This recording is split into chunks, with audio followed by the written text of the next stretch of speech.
Saludos cordiales, quien les habla, Capitán Moses Grimaldo Karjewski, fundador y jefe de servicio de medicina bucal del Hospital Militar Universitario Dr. Carlos Arvelo.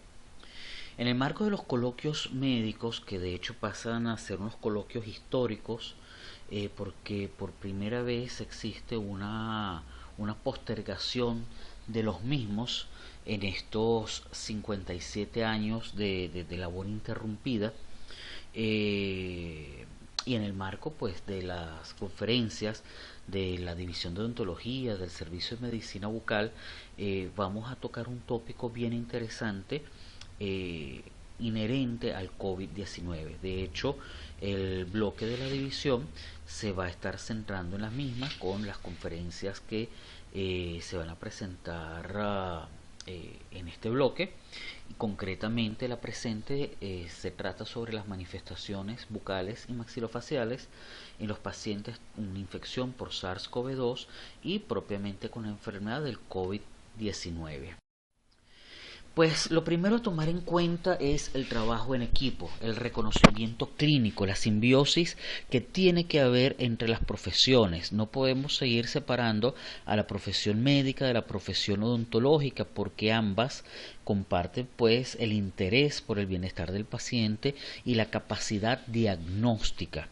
Vamos a ver que pues el odontólogo como el médico juegan un papel sumamente importante, tanto en el tratamiento, que obviamente lleva la profesión médica, las especialidades médicas, como lo que es el reconocimiento de las distintas manifestaciones que se pueden presentar en un paciente.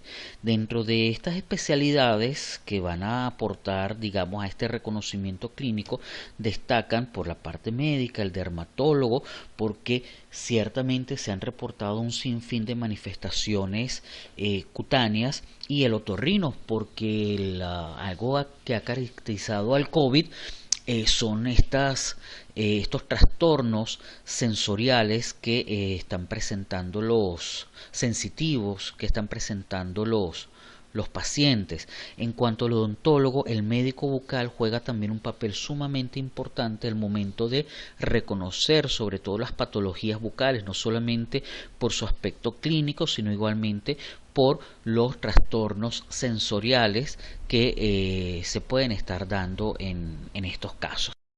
También vamos a encontrar que algunos de estos reportes no tenían una documentación fotográfica, netamente descriptiva, y pues fue el primer reporte que se hizo para clasificar dichas manifestaciones.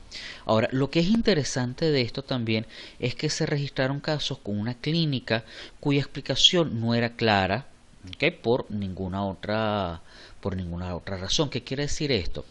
Un paciente sabidamente de presentar herpes labial recurrente, herpes bucal recurrente, es fácil categorizar este tipo de manifestaciones. Bueno, si yo tengo ampollas o tengo úlceras con un patrón herpetiforme, esto debe ser herpes, como un ejemplo. Sin embargo, se encontró de que muchos de estos pacientes presentaban lesiones que no tenían una explicación concreta de cuál pudiese ser su etiología.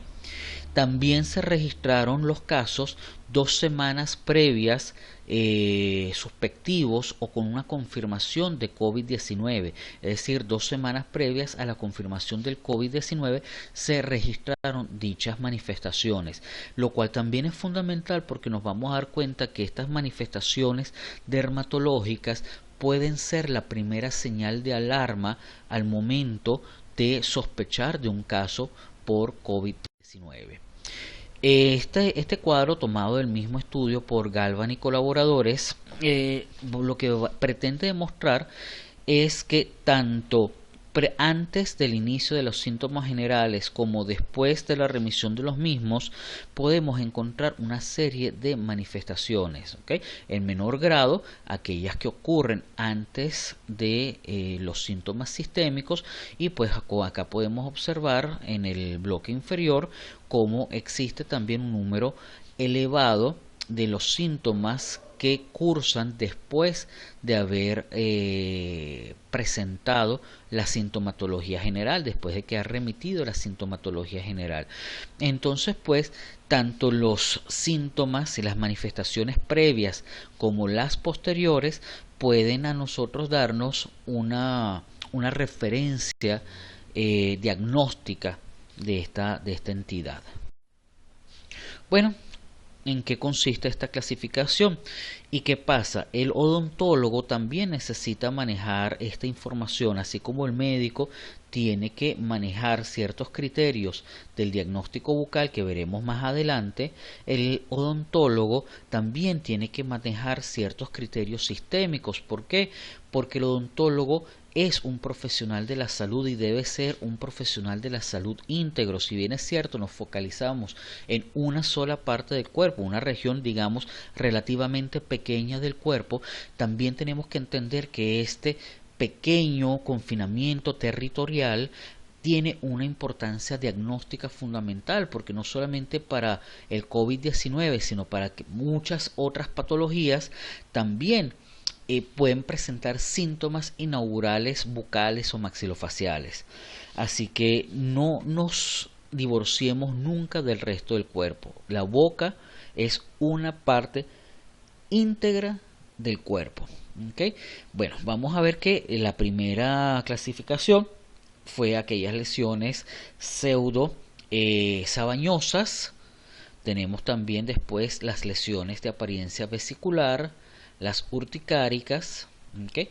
Maculopapulares, libedo o necrosis. Y bueno, constituyen otro grupo, enantema y púrpura flexural. ¿Qué pasa? ¿Por qué estas se encuentran en amarillo? Porque de acuerdo a la descripción hecha por Galván y colaboradores, aquí es donde entran las manifestaciones bucales. Recordemos además de que esto es una clasificación fue bastante reciente al inicio de esta pandemia. Entonces, claro, es posible que esta clasificación vaya teniendo ciertas modificaciones en el paso del tiempo. En el grupo de los maculopapulares vamos a ver además que ellos incluyen un subgrupo que se denomina enantema. Enantema no es otra cosa que una contraparte del exantema cutáneo. Exantema cuando presentamos unas erupciones eritematosas en la piel, y enantema es la contraparte mucosa, y obviamente dentro de ella se encuentra la boca. Ahora, algo que me llamó la atención de este artículo, aquí lo vemos en la parte inferior, donde dice que aumento de los casos de herpes zóster. Ellos encontraron que los pacientes con COVID-19 también, y de hecho que presentaban este tipo de lesiones, también presentaban un aumento en la posibilidad de presentar herpes zóster, lo cual también va a ser interesante cuando desarrollemos la parte bucal. Bueno, estas son las imágenes tomadas del mismo artículo del Atlas que ellos también publicaron con respecto a ese estudio. Vamos a ver que a nivel, estas son todas las fotos que se encontraron en el artículo donde donde registraron casos faciales. Vamos a ver que ellos reportan las lesiones de tipo vesicular, no solamente en personas mayores, sino también en niños, desde unas discretas, como podemos ver en el caso del niño, como una gran cantidad de una apariencia racimada en el caso del señor mayor.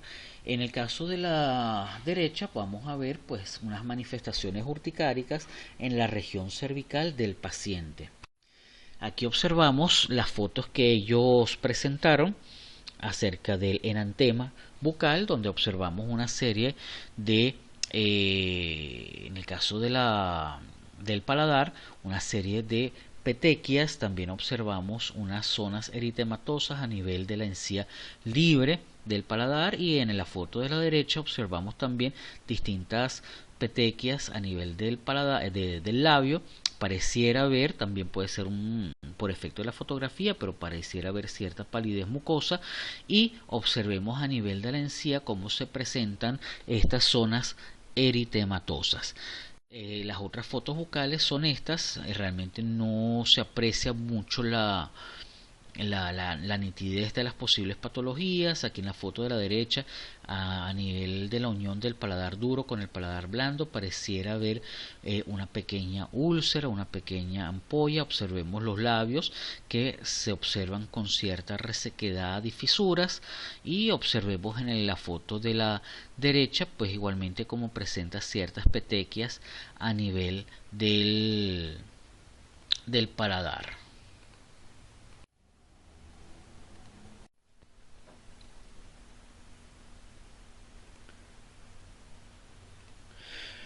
Pero bueno, como sabemos, el mundo puede ser un mundo aparte. La boca puede ser un mundo aparte. Entonces, lo que tenemos siempre que tener en cuenta cuando estamos realizando un examen clínico bucal es que la boca no es, digamos, una sola estructura. Tenemos que dividir la boca en distintas partes. No es lo mismo una lesión que se presente en el paladar duro que en el paladar blando. Por ende, eh, es prudente no referirse a una lesión en paladar como simplemente el paladar. Siempre es importante diferenciar en qué parte del paladar se presenta, al igual que la lengua. La lengua tenemos que considerar la cara dorsal de la lengua, los bordes laterales, la cara ventral de la lengua, la encía, es la encía libre, la encía adherida, la encía papilar, en fin. El odontólogo, el médico bucal y el odontólogo en general tiene que diferenciar cada una de estas estructuras y realizar un examen sistemático y minucioso. Nunca olvidarse además del examen clínico extrabucal. Tenemos que incluir como parte de nuestra evaluación clínica la palpación de los ganglios, la observación facial, la palpación de la articulación, etcétera. ¿Okay? Bueno, nos encontramos con lo siguiente, con la siguiente lámina. En los distintos reportes de la literatura podemos encontrar que existe una serie de signos y de síntomas, ¿okay?, propias o que han cursado con la enfermedad de COVID. Eh, estos reportes se han recogido a partir de estos 4 reportes de literatura. Sin embargo, pues hay muchos otros reportes, incluso pues se irán generando una mayor cantidad de reportes. También es importante, cuando realicemos el estudio de los pacientes, siempre correlacionar con la existencia de alguna patología base, así como el uso de algún tipo de tratamiento, porque a veces podemos estar sospechando que una entidad es propia de una enfermedad, pero la misma pudiese ser parte de una condición base o puede predisponer a la aparición de estas lesiones durante esta enfermedad, o pueden estar asociadas a algún tipo de tratamiento. Entonces, bueno, vale la pena tomarse un tiempo e inaugurar adecuadamente, interrogar adecuadamente al paciente. Entre los signos reportados se encuentran úlceras aftiformes, que pueden tener un inicio como una mácula eritematosa, úlceras de apariencia herpetiforme. ¿Por qué diferenciamos? Porque las úlceras aftiformes, que asemejan o que son aftas, se van a producir a nivel de las mucosas móviles, lo que es la mucosa no queratinizada o paraqueratinizada, como por ejemplo los carrillos, el piso de la boca, la cara ventral de la lengua, el paladar blando. En cambio, las úlceras de tipo herpetiformes o herpéticas, me refiero a herpetiformes porque en los reportes hechos no hay un diagnóstico preciso de que hayan sido ocasionados por herpes. Estas se van a presentar a nivel de lo que son las mucosas masticatorias adheridas, ortoqueratinizadas, como lo es la encía adherida, el paladar duro, ¿okay?, e incluso la cara dorsal de la lengua. Aquí entra lo que les comenté anteriormente, que nosotros tenemos que discriminar la zona donde se presenta tal o cual lesión. También se han reportado atrofia de las papilas linguales, queilitis angular, candidiasis pseudomembranosa, xerostomía, gingivitis descamativa. Tenemos que hacer un pequeño paréntesis aquí y recalcar que una gingivitis descamativa no es un diagnóstico, es un signo clínico de algún tipo de patología. Lesiones de tipo eritema multiforme, melanosis, petequias y gangliopatías cervicales. Entre los síntomas, pues los dos más reportados, que están aquí resaltados en morado, son la anosmia, que es la ausencia de la sensación del olfato, y la ageusia, que es la sensación de la percepción de sabor. ¿Qué pasa con estas dos características? Que tanto el gusto como el olfato están íntimamente interrelacionados. De hecho, cuando a las personas les da gripe, por regla general sienten una pérdida del gusto como también del olfato. Es decir, ellas están interrelacionadas, por eso es que lo más probable es que se estén presentando concomitantemente. Lo que pasa es que cuando nosotros percibimos un aroma, los quimioreceptores también van a estimular lo que son los receptores nerviosos del gusto. Por eso es que existe esta relación. También vemos que existe una disgeusia, que ya en este caso no es una ausencia de gusto, sino un mal sabor, un gusto desagradable, una disfagia, dolor al tragar, una pirosis, una sensación de ardor, una glosodinia, una estomatodinia, que es dolor de la lengua o dolor de la boca, de alguna parte de la mucosa bucal, y una sensación de resequedad. Ahora, ¿qué pasa acá? Bueno, por una parte tenemos que pudiese haber una asociación con la inmunosupresión. El COVID-19 pudiese presentar no solamente una inmunosupresión, sino con una disregulación del sistema inmune.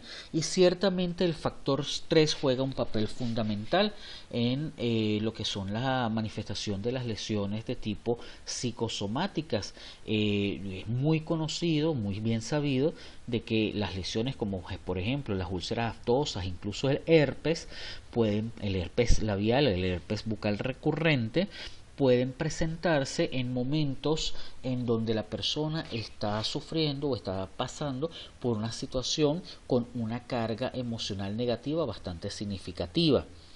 Por otra parte, una respuesta inflamatoria que puede estar generando una vasculitis, como por ejemplo la enfermedad de Behçet se caracteriza precisamente por una vasculitis, y una de las características patognomónicas de dicha enfermedad es la presencia de úlceras, no solamente en boca, sino pues también en ojos y en genitales.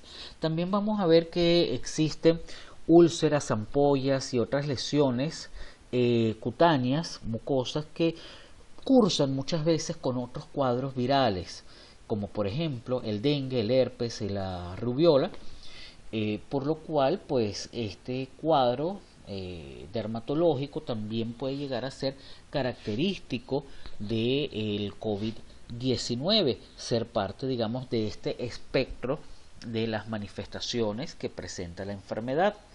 Vemos por otra parte lo que son las melanosis. Aun cuando hubo un solo reporte acerca de la melanosis, creo que es interesante tomarlo en consideración. ¿Qué pasa, resulta, sucede y acontece? Que la producción de melanina puede estar muy relacionada a los procesos inflamatorios. ¿Por qué? Porque las proteínas proinflamatorias, los productos de la inflamación, pueden no solamente ser melanogénicas, estimular que exista una producción aumentada de la melanina, sino que también al haber una destrucción del epitelio, una lisis del epitelio por las lesiones que se presentan a nivel de la mucosa, pueden ocasionar que exista una citólisis de los melanocitos. Por ende el producto, la melanina, pues puede quedar liberada, y bueno, a nivel histológico lo que podemos observar es una incontinencia pigmentosa, que es el depósito de la melanina a nivel del conjuntivo, ¿okay? de la de la lámina propia.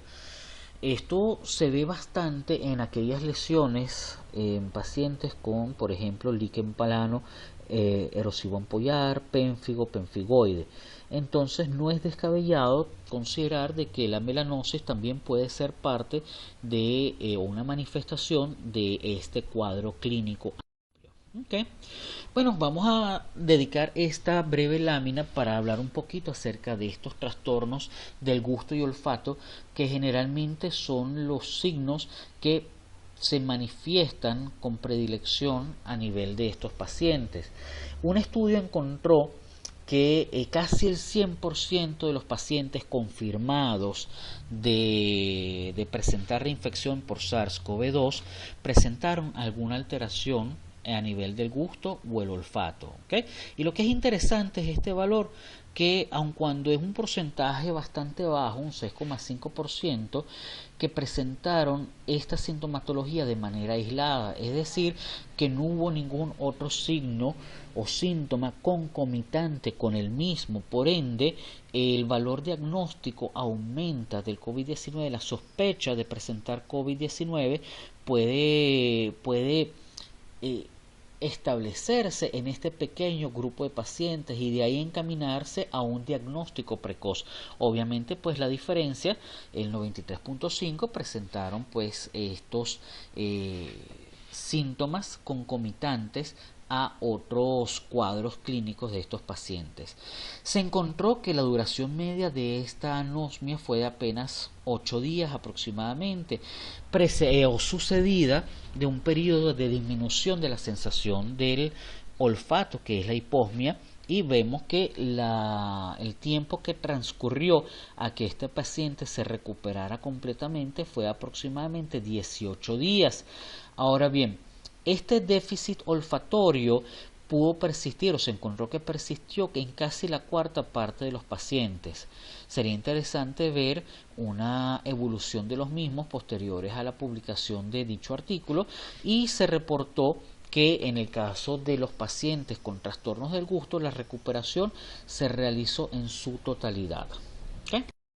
Lo que les quería comentar, que en estos casos los síntomas inaugurales fueron dolor palatino y lesiones sugestivas del herpes sin episodios previos, y en el caso número 1 pues los episodios inaugurales, una hiposmia, disgustia, gangliopatías cervicales y pues lesiones sugestivas de herpes. Vemos como en estos casos, aun cuando en ambos fueron suspectivos, en el segundo pues altamente sospechoso debido a que su paciente era positivo, la primera sintomatología pudo haber sido herpética. Un pequeño paréntesis para recordarles que incluso cuando nosotros estamos atravesando por un periodo gripal, aquellas personas que presenten herpes recurrentes, cuando presentan un episodio gripal, ¿okay?, convencional, una gripe ordinaria, pueden también tener una exacerbación del mismo. Así que nuevamente les digo que no es algo descabellado. Okay. Bueno, en este otro caso de los mismos autores observamos como una paciente femenina de 65 años de edad presentó como signos inaugurales fiebres altas, diarrea, exantema y glosodinia. También refieren a que presentó una gingivitis descamativa y ampollas en la mucosa del labio. Observemos aquí pues la presencia de las ampollas. Recuerden también o consideren también que el labio se divide en lo que es la mucosa, en la parte interna, y en la parte externa, que la vemos aquí claramente, lo que es la semimucosa del labio y obviamente lo que es la parte cutánea del labio. Okay, esto es una línea de tiempo de este caso que me pareció interesante, cuyo inicio fue el 12 de marzo con fiebre, diarrea y glosodinia como un signo inaugural, un síntoma, perdón, inaugural, y pues a la semana, alrededor del 19 de marzo, un desmayo, fue hospitalizada con un diagnóstico de una neumonía bilateral. El día 30 de marzo fue dada de alta. Posteriormente, el 4 de abril, estamos hablando de ya aproximadamente 15 días de evolución desde la clínica inaugural, pues rash una persistencia de la glosodinia y ya alrededor del 11 de abril pues ampollas labiales. Ven cómo iniciamos con unas manifestaciones bucales y estamos cerrando también con ciertas manifestaciones bucales. ¿Okay? Este otro caso, pues observamos donde una primera presentación, ellos refieren que hubo primero, esta es la lengua, ¿okay? Un primer aumento de tamaño de una papila lingual que posteriormente pasó a ser macular y luego pasó a presentar una lesión de tipo ulcerativa. Lo que llamó la atención es que dicha lesión era irregular y también indolora, posterior a lo cual pues el paciente presentó esta lesión a nivel del dedo gordo del pie. En este caso vemos que los signos y síntomas inaugurales fueron inflamación de la papila, mácula eritematosa, úlcera irregular asintomática y posteriormente una mácula a nivel del pie. Los síntomas generales fueron astenia leve. Fíjense que la PCR fue realizado el día 8 del inicio de la enfermedad actual, por ende pues estos signos y síntomas se presentaron previo a que se le realizara el examen paraclínico. ¿Okay? En nuestro reporte de caso observamos por los doctores Rodríguez Milagros, Jiménez Amelia y Villarroel Mariana, observamos cómo la lengua presenta una atrofia de las papilas linguales. Lo que es interesante, siempre que hagamos el interrogatorio, ver si el paciente tiene un antecedente de glositis migratoria benigna o de lengua geográfica. En todo caso, que el paciente tenga este antecedente, que dicho sea de paso es una condición no patológica, pudiese tenerla exacerbada. Presentamos acá también esta imagen donde observamos una queilitis angular.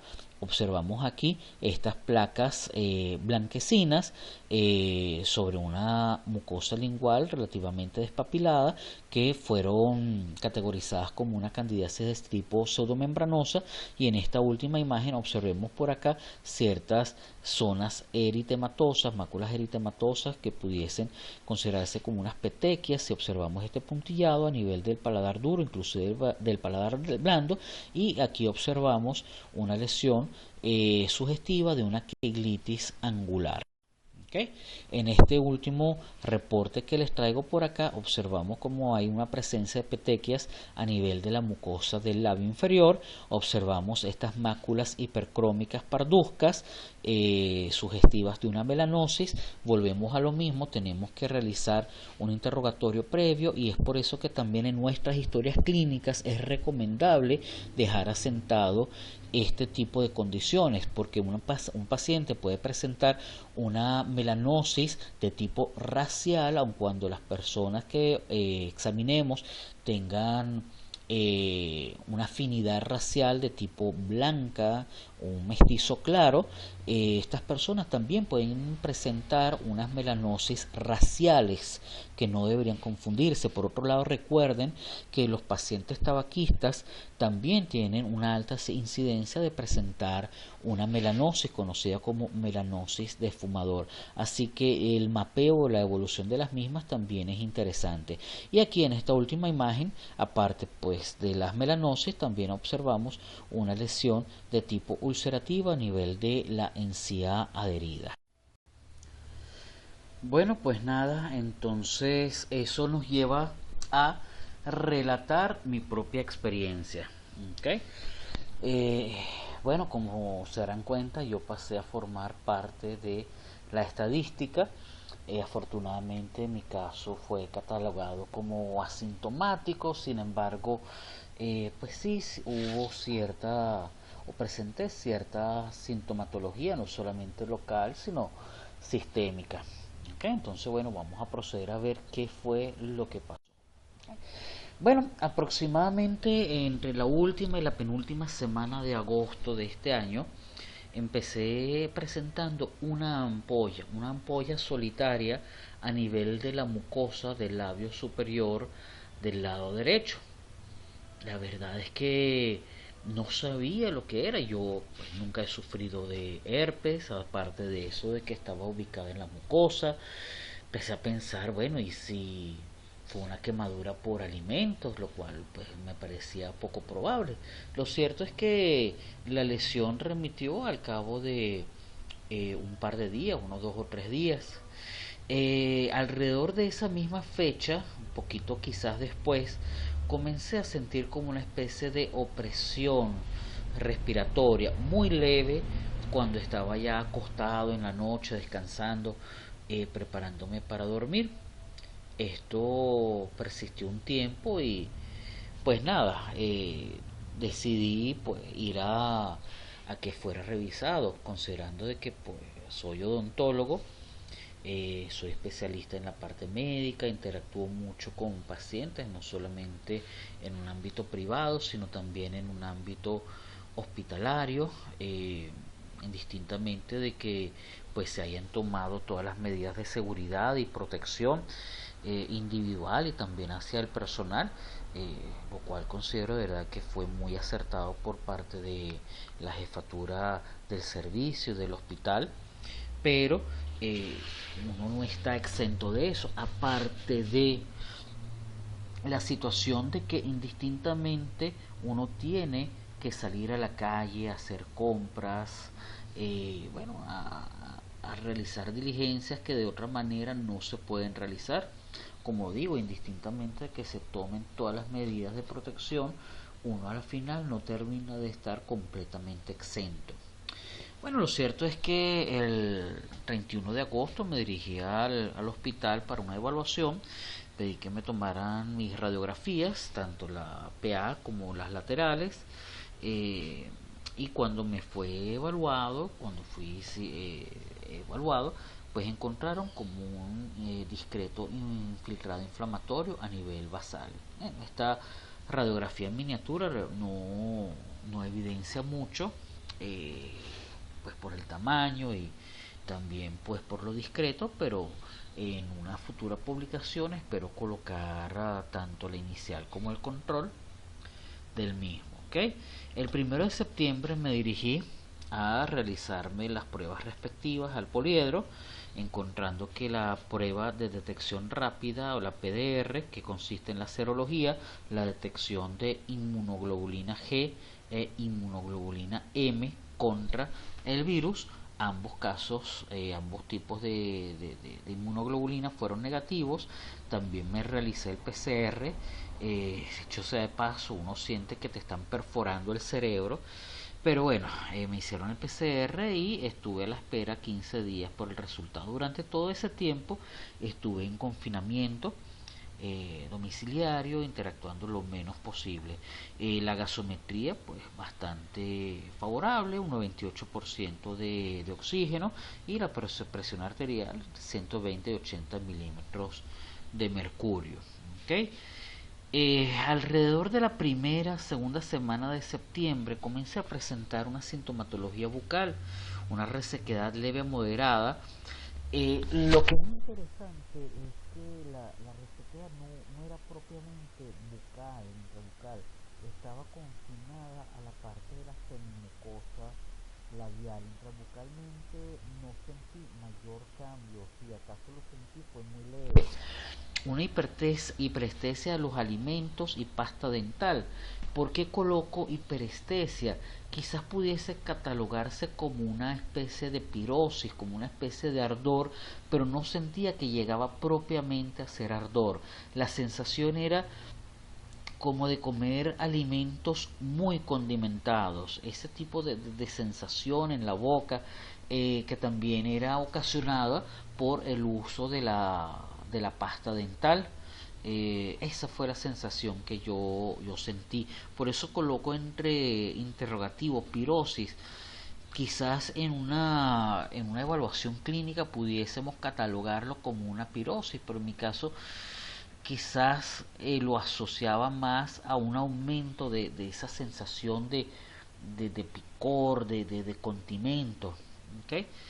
También noté cierta atrofia papilar. Yo de por sí tengo una lengua geográfica fisurada, pero sí sentí que había como cierta atrofia de las papilas, una leve eritema gingival de la encía adherida, que no consideré que llegara a ser propiamente una gingivitis descamativa y realmente no pasó de eso.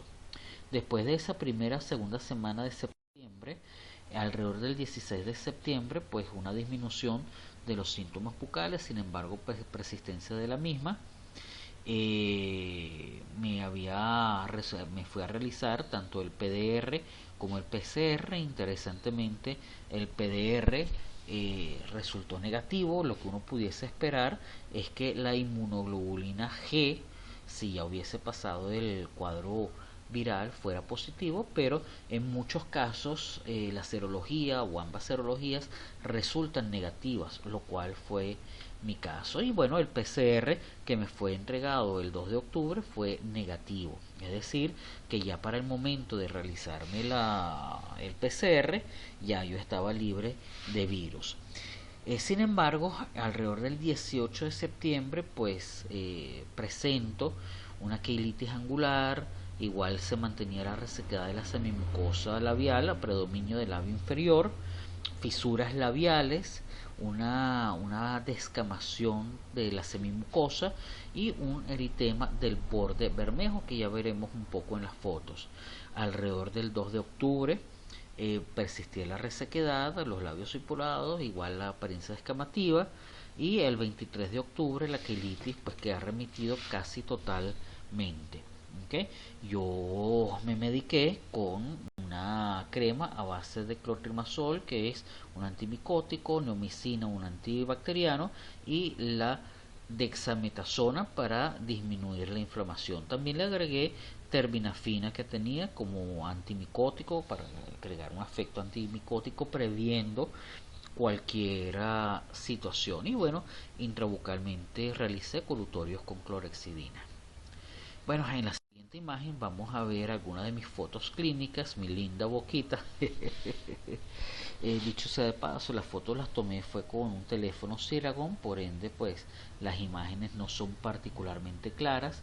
Aquí observamos mi labio, ¿okay? Observamos aquí la semimucosa labial, en donde observamos estas fisuras como una descamación, y si detallamos también había como cierto eritema que delineaba el borde bermejo del labio, a predominio del labio inferior. Aquí observamos también una estructura de quilitis, otra lesión de quilitis. Aquí la podemos ver en mejor detalle. Aquí otra imagen ya con la boca entreabierta. Observemos esta resequedad, estas lesiones descamativas, fisurales. Aquí tenemos una foto de la lengua, donde observamos ya de por sí cierta despapilación. Como les dije, de por sí yo presento una lengua geográfica, pero sentí que estaba algo exacerbada. Y aquí en esta imagen podemos ver cierto eritema de la encía adherida. Pues bien, eso nos lleva a esta presentación, a esta obra de teatro, a este debut, el debut de la boca. La literatura y el análisis hecho reporta y o sugiere que la infección por SARS-CoV-2 y el COVID-19 debutan o podrían debutar con manifestaciones bucales, obviamente también las cutáneas. El SARS-CoV-2 y el COVID-19 tienen un efecto sobre el sistema inmune y por tal, además de las lesiones propias de dicha disregulación, podría condicionar la susceptibilidad a otras enfermedades microbianas. ¿Qué quiere decir esto?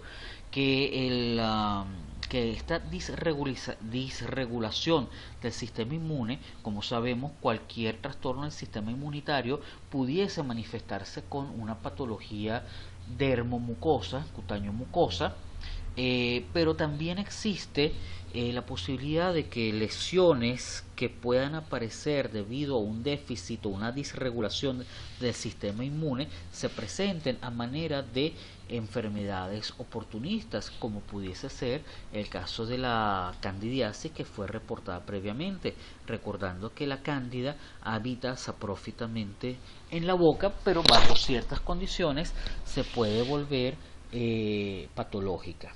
Y finalmente, la última conclusión, las manifestaciones cutáneas mucosas no tienen un patrón fijo, patognomónico, más bien un aspecto, un espectro de tipo camaleónico que pudiesen también confundirse con otro tipo de lesiones. Es importante señalar de que estas lesiones, lo que dijeron otros autores, que no son lesiones que se pudiesen como englobar dentro del cuadro clínico de alguna otra patología.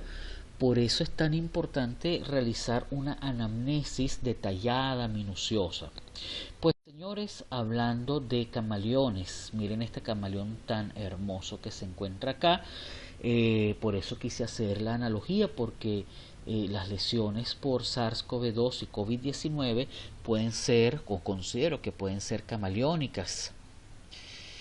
Bueno, el éxito de un diagnóstico está en detallar el patrón clínico, aislar las manifestaciones por órganos y sistemas, diferenciar las características que las hagan únicas, agrupar las distintas características para formar un cuadro único, analizar el comportamiento o patrón clínico de las mismas, correlacionar cada uno de los signos y síntomas, categorizar para valorar el impacto de la misma y pues verificar siempre que sea posible con paraclínicos y la experiencia de otros profesionales. Señores, por su atención, muchísimas gracias. Me encuentro a su entera disposición. Este es mi contacto por vía telefónica, por vía WhatsApp. Aquí también me pueden ubicar por mi cuenta de Instagram, que es @medicinapisobucal. Igualmente pueden escanear aquí este código de barras donde encontrarán también mis contactos. Estoy a la orden pues para hacer por lo menos el intento de contestar las dudas que ustedes pudiesen tener y pues también para interconsultar cualquier otro tipo de casos o patologías bucomaxilofaciales que se pudiesen presentar en el transcurso de su carrera. Por su atención nuevamente, muchísimas gracias. Buen día, es grato participar en este curso del Departamento de Cirugía Bucomaxilofacial. Vamos a conversar sobre COVID-19, bioseguridad en cirugía bucal. El SARS-CoV-2 es un tipo de coronavirus con un alto grado de contagio entre paciente y personal de salud, por lo que ha provocado la emergencia sanitaria más grande de los últimos años. Se ha reportado más de 42 millones de casos y 1.152.729 fallecidos. Venezuela no escapa de la pandemia con un subregistro de 91.200 casos y 789 fallecidos. Es ahí donde nos preguntamos, ¿las medidas de prevención y control del SARS-CoV-2 son efectivas? ¿Estamos haciendo bien las cosas? Claramente no es así. Debemos velar por el cumplimiento de las normas, que nos coloquemos de manera adecuada el equipo de protección personal para así no estar dentro del grupo de profesionales de la salud que representa el 25% que ha perdido la vida por COVID-19. Las normas de bioseguridad surgen para controlar y prevenir el contagio de enfermedades infectocontagiosas, las cuales cobraron mayor importancia con la aparición del virus de inmunodeficiencia humana y ahora por el SARS-CoV-2. Basado en los principios de la universalidad, todo paciente que acude a la consulta de cirugía bucal hoy en día debe ser tratado como paciente de riesgo y potencialmente sospechoso para COVID-19. Los profesionales de la cirugía bucomaxilofacial están expuestos a una gran variedad de microorganismos que pueden estar presentes en la sangre y la saliva de los pacientes. El uso de normas efectivas de control y prevención, así como las medidas de protección universal, permitirán evitar la contaminación cruzada entre paciente y personal de salud. En general, los coronavirus humanos se transmiten de una persona infectada a otra a través de contacto directo mediante gotas y aerosoles e indirecto tocando un objeto o superficie contaminada para luego entrar en contacto con la mucosa oral, nasal y ocular. Debemos estar conscientes que en el plástico y el acero el virus puede sobrevivir 72 horas, en cartón 24 horas y en cobre 4 horas. De ahí la importancia de la limpieza hospitalaria. El objetivo de esta presentación es proporcionar al profesional de la cirugía bucal las herramientas necesarias para evitar la contaminación con enfermedades infectocontagiosas al realizar cualquier procedimiento. Dentro de las medidas de prevención destacan la higiene y lavado de manos, tanto del profesional como de paciente, medidas de desinfección, bioseguridad y condiciones prequirúrgicas. Para la realización de la desinfección, la Sociedad Venezolana de Infectología recomienda el uso de cloro en diferentes concentraciones de acuerdo al tipo de superficie. Si es para el lavado de manos, 0,05%, si es para desinfección de pisos y superficies, 0,1%, y si es derrames de fluidos corporales, 0,5%. El lavado de manos es el método más eficaz, económico e importante para reducir la contaminación. Debe ser realizado por el profesional de la salud antes y después de cada atención, así como también por los pacientes, quienes al menos deben higienizar sus manos con alcohol gel, previo y posterior a la consulta. Además, la utilización de doble guante y la desinfección de los mismos una vez puestos y al momento de terminar el procedimiento por parte del personal de salud. Durante el triaje es necesario la utilización de la mascarilla, guardar el distanciamiento entre pacientes y respetar el lavado de manos. Debemos evitar la transmisión aérea y los procedimientos que generen aerosoles. Siempre diferir la cirugía electiva y en aquellos pacientes que tengan signos y síntomas de COVID-19. La atención ideal se debe llevar a cabo en salas de procedimientos con presión negativa como pabellones, reduciendo al mínimo el personal presente, considerar siempre anestesia troncular y si amerita sutura el paciente emplear reabsorbible.